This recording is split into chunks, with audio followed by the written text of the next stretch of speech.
नमस्कार, आप देख रहे हैं खबरी चौक। नमस्कार, मैं शिल्पी गुप्ता और आप देख रहे हैं खबरी चौक। शहर की सड़कों की खराब स्थिति सहित राष्ट्रीय राजमार्ग की बदहाल स्थिति को लेकर अब न्यायालय में परिवाद दायर किया गया है। शहर के अधिवक्ता धनंजय मिश्रा ने यह परिवाद दायर किया है।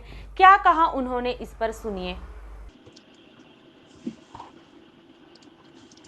अंबिकापुर नगर पालिक निगम के प्रति मानो किसी की कोई जवाबदेही अथवा जिम्मेदारी है ही नहीं।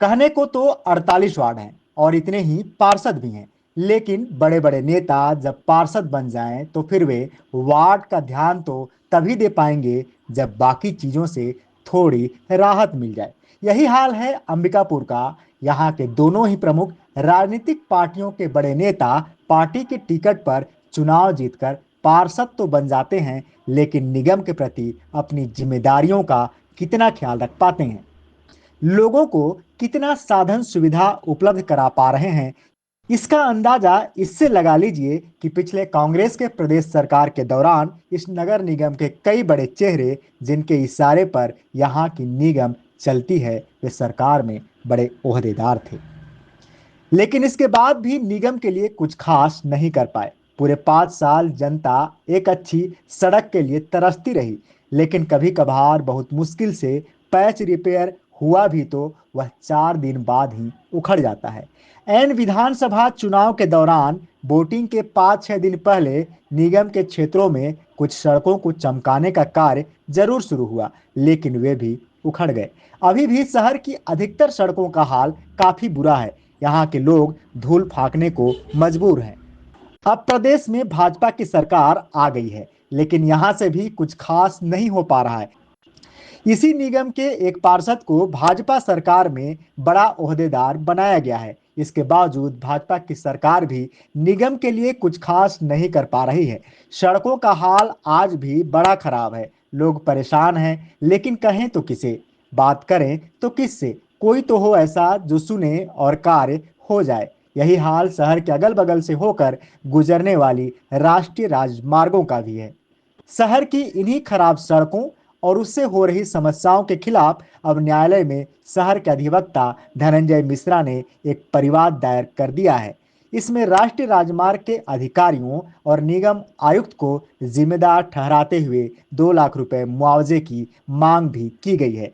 परिवाद में मनेंद्रगढ़ रोड सहित शहर की अन्य सड़कों की दुर्दशा का उल्लेख किया गया है। एमजी रोड पर उड़ती धूल के कारण राहगीरों और स्थानीय निवासियों को भारी असुविधा का सामना करना पड़ रहा है।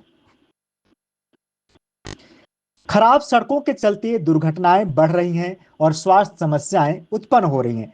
परिवाद में जल्द से जल्द सड़कों की मरम्मत की मांग की गई है ताकि शहरवासियों को राहत मिल सके। यह मुद्दा सार्वजनिक हित का है और इस पर त्वरित कार्यवाही की आवश्यकता है। इस मामले में अदालत ने अधिकारियों से जवाब मांगा है। अब देखना यह होगा कि न्यायालय अधिकारियों के जवाब के बाद इस मामले पर आगे क्या आदेश देता है।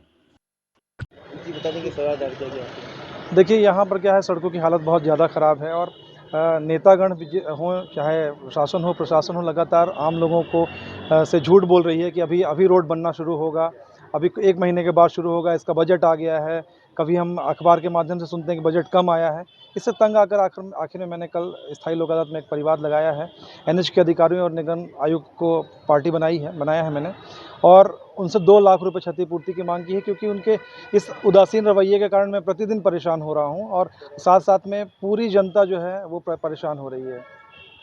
क्या नुस्खा सीख पाया अभी तक? अभी इसमें 5 दिसंबर को आगामी पेशी है, जिसमें एनएच के अधिकारी और नगर निगम आयुक्त को उपस्थित होकर जवाब देना है कि आखिर सड़कें क्यों नहीं बन पा रही हैं। सड़कों के कारण हमारा पूरा नगर पालिक निगम जो है, पूरा क्षेत्र जो सफाई के लिए पहले स्वच्छता का बहुत सारा इनाम पा चुका है, आज इस धूल के कारण पूरे इनाम उसके ख़त्म हो गए, कोई इनाम मिल नहीं रहा है। इसी से तंग आकर और प्रताड़ित होकर मैंने ये परिवाद दाखिल क्या किया लगता है। है लोगों में जागरूकता की भी कमी है क्या कुछ इधर? नहीं, लोगों में जागरूकता है, लेकिन लोग जो है शासन प्रशासन पे भरोसा करके और अपनी बात मुखर रूप से सामने लेकर नहीं आते हैं। भरोसा रखते हैं कि अब कह रहे हैं तो आगे बनेगा, लेकिन ये लगातार फरवरी माह से अभी तक का समय बीत चुका है और रोड बनाने की दिशा में कोई काम शुरू नहीं हुआ है।